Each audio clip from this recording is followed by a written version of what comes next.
Dana Bradley's kidnapping and murder, a cold case.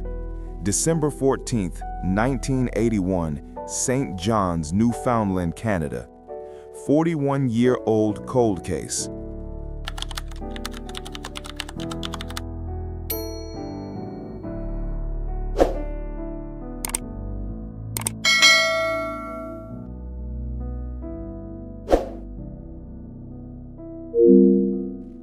I will discuss Dana Bradley's cold case murder.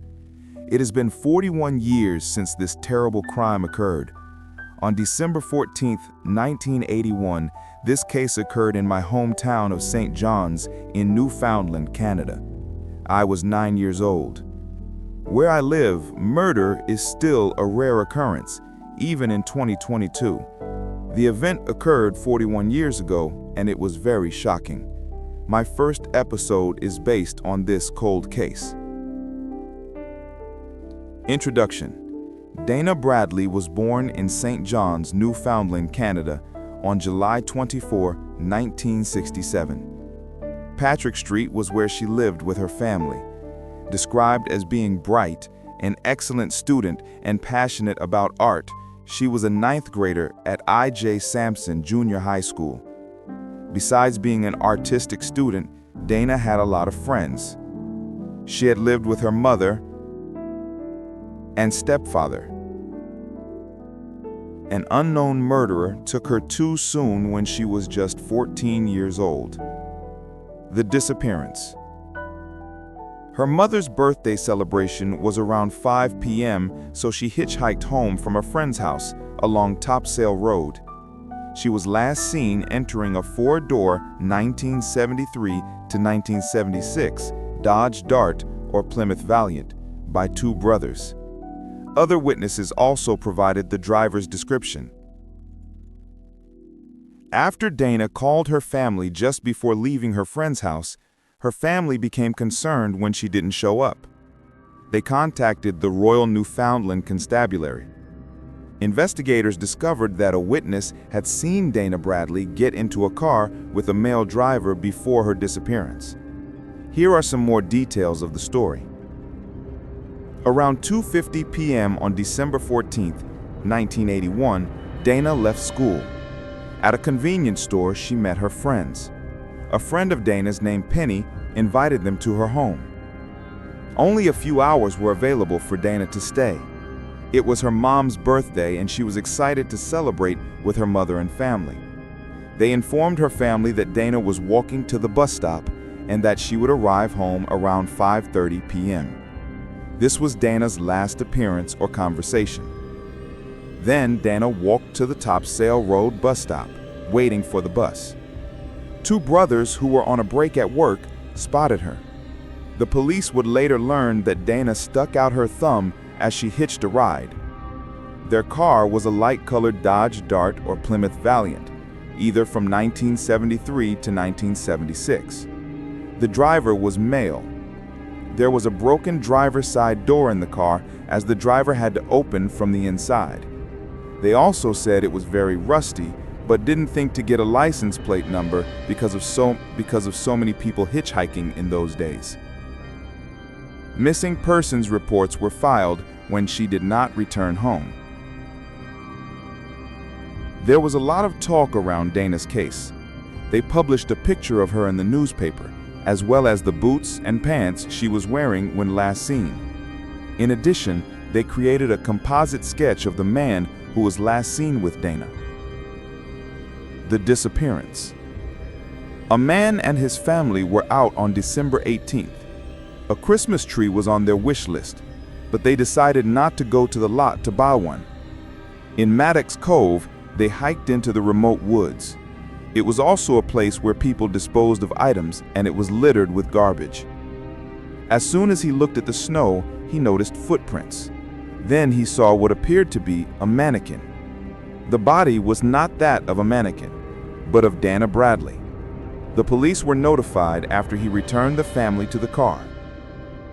Smith flagged down a man who was cutting wood nearby and asked him to watch the area while they went home to Shea Heights to phone the police.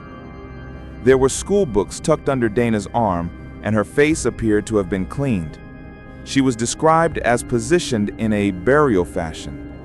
Police believe the killer was remorseful, and they appealed to the public for information. On December 18, 1981, a retired principal at I.J. Sampson Junior High School was getting ready to chaperone a dance at Dana's school when the news of a body was broadcast. He said, "CBC broadcast the news just as I was walking through the door. My first thought was, holy hell!" I took off. He thought the dance could not be canceled in time, and in those days the teachers took on whatever role was needed, speaking to small groups of students about the tragedy. I think that was the start of the shock, adding the first few days after Dana didn't return, everyone still hoped it was a kidnapping that would end in a rescue. The autopsy. An autopsy revealed that Dana died of blunt force head trauma.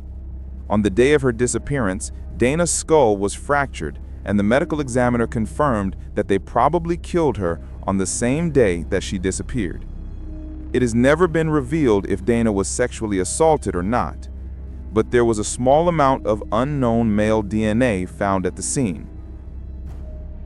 Possible suspects listed in news reports. Approximately 2,000 cars matching the description of the suspect vehicle were examined. Over 1,000 men were questioned, and hypnosis was used to gain a better description of the suspect.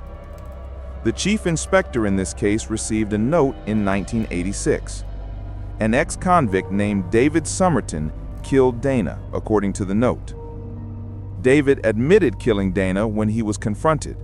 As a result of being held for 18 hours, he later claimed they forced him to confessing.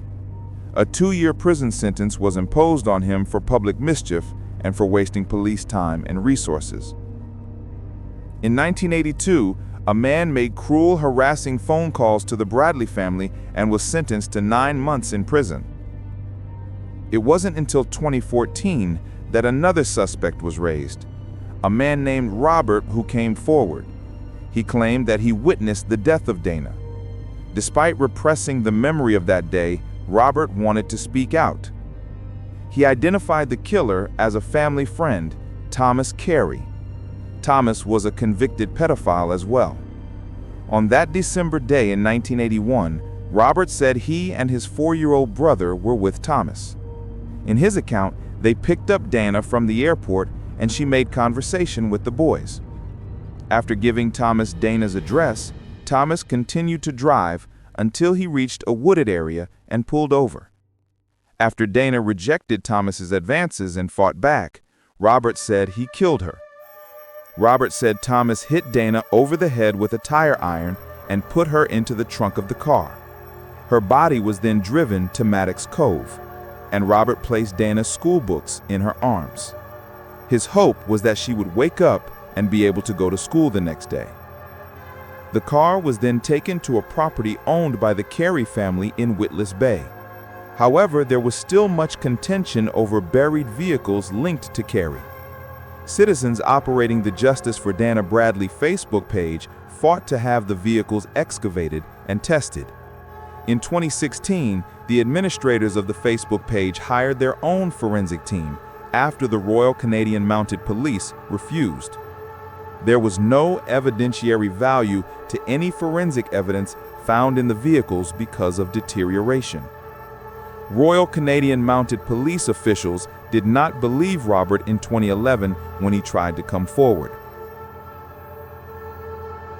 Even though Robert had a lot of information, the Royal Canadian Mounted Police did not fully believe him and said his stories could not be compared to the evidence that they had.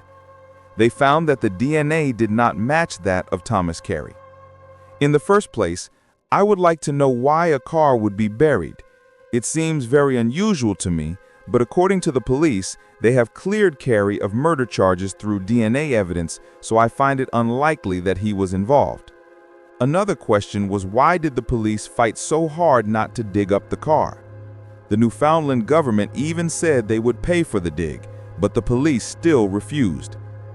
Are they trying to hide something? Did they fool up the investigation? Former officers, including Jack Lavers, who was one of the first on the scene in 1981, wanted it dug up. Do they know something about Robert that would make him an unreliable witness? Even Dana's stepfather does not hold much weight in Robert's story. Here are some quotes from a local newspaper on the subject from him. "I can't stress enough our desire to have Terry and his co-administrator stop using Dana's name in order to present biased information on a Facebook site which is supposed to be in her honor. In our opinion, this site is not about Dana, but rather about Robert and his crusade against the RCMP for not validating his accusations." Jeff replied when asked if he had anything to say to Terry. He said, "Stop. This is no longer about Dana, and you are not helping her. I'm sorry for Robert and the abuse he says he suffered at the hands of his alleged abuser, but he needs to let Dana's murder go and pursue his abuse case alone." Was Dana murdered by someone known to her? Someone could have offered Dana a ride that she had known who was driving by. They took a great deal of care in laying out Dana's body. Someone neatly tucked her books underneath her arm, and she was wearing her school clothes. They handled her body with care as a sign of remorse, according to authorities at the time of her murder. This makes me wonder if Dana knew her killer. Given the vehicle and suspect description provided by witnesses, you would think the Royal Canadian Mounted Police could have quickly identified the killer if, of course, they were accurate descriptions. My belief is that Dana may have been murdered by someone she knew, since eyewitness accounts are at many times unreliable, so the descriptions could be way off base. Was she murdered by a stranger who happened upon her? It is rare to kill a stranger, but it does happen occasionally. People hitchhiking alone through a darkened street are often the perfect victims of crimes of opportunity. Possibly the murder of Dana was an opportunistic killer's first murder, since he laid out her body so carefully. The killer could have also used her body as a kind of signature, fulfilling a psychological need the killer has, and repeating it during subsequent crimes of the same type. Either way, I believe Dana was murdered by a stranger who took advantage of the situation. But I also wonder if a stranger would know that the wooded area in Maddox Cove is a good place to dump a body. Of course, a stranger could be from Newfoundland and not someone that is just passing through. It is possible a serial killer murdered Dana while visiting family for the holidays. Around the Christmas holidays, there were other disappearances of young women. Future podcasts will be more in-depth about these disappearances. On November 12, 1984, Pamela Asprey was reported missing after getting into a car. Sharon Drover was last seen on December 29, 1978, and it is believed that she intended to hitchhike home. Henrietta Millick went missing after being harassed at a bar on December 10, 1982. What happened to Dana? This case has many theories. The belief is that Thomas Carey did kill Dana, and Robert told the truth all along. Some believe it is David Somerton who is the original suspect, but in my opinion, there are more clues against Thomas. Dana's case needs to be solved, and I really hope that it can be soon. The year is 2022, and DNA testing has become much more reliable. I hope DNA will reveal the truth about Dana's murder. There is no evidence that any of the people who have been named in her case are involved.